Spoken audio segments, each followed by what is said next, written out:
Alright, welcome back. Drive-through confessionals, study hall style. Doing some solving triangles using SOLVingTriangles here today. So, first of all, you got to get used to writing this down. Sine is opposite over hypotenuse.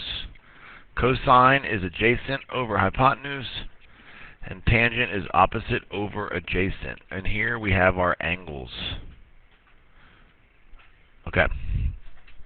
This is something that you'll have to do a lot moving forward here, and it's simply solving all the missing parts of a triangle. That's what it means to solve a triangle, finding all the missing parts. So here we know that capital C is 90, that capital B is 40. We know that the three angles in a triangle have to be 180, or in a right triangle that these two non-right angles are always complementary. So to find angle A, I just do 90 minus 40, and that equals 50. So that was easy. We found all the angles. Now we're going to use SOLVingTriangles to find the sides. So you ask yourself, what side do we want to find first? It doesn't really matter. So I'll find A first. According to the 40, A is the adjacent side, according to the 40. C is the hypotenuse no matter what angle we're looking at. And according to the 40, 10 is the opposite. So, what function involves opposite and adjacent? And that is tangent. So I'll set it up with tangent. The angle always goes in the parentheses, so tangent of 40 is opposite, which is 10, over adjacent, which is A. I just like to turn these into a proportion, cross multiply. So you get 10 times 1, which is 10, is equal to the tangent of 40 times A. Divide each side by the tangent of 40.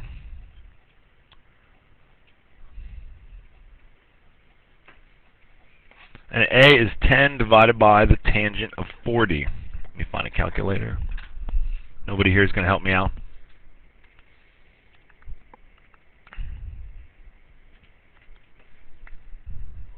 You get 11.92.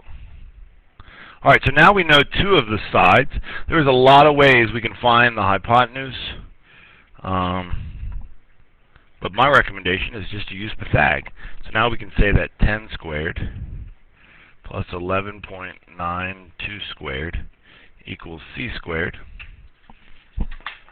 And we'll solve that.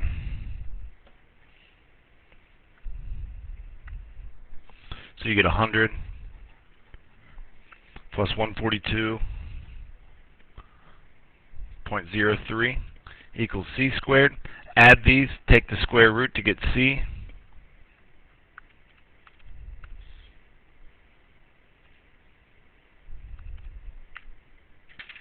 And you end up getting C is 15.56. Okay, so that is how we solve a triangle if we're given one of the angles.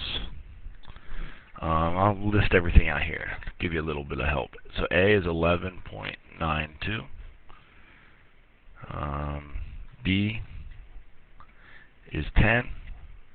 And C is 15.56. Now what you can always do to check your answer is notice that the biggest side has to be the hypotenuse. That's true for us.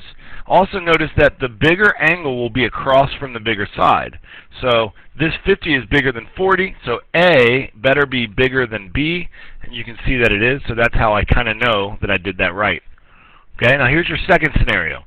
Notice the difference between this problem and the last problem is that we don't have any angles other than the right angle. So we know that capital C is 90, but we do not know capital A or capital B. Okay, we also know that little c is 120 because it's across from the C, and we know that little a is 50. So we are trying to find little b, big B, and big A. Well, little b we're just going to use Pythag. So 50 squared plus b squared is 120 squared. Okay, so you got, what is that, 2500 plus b squared equals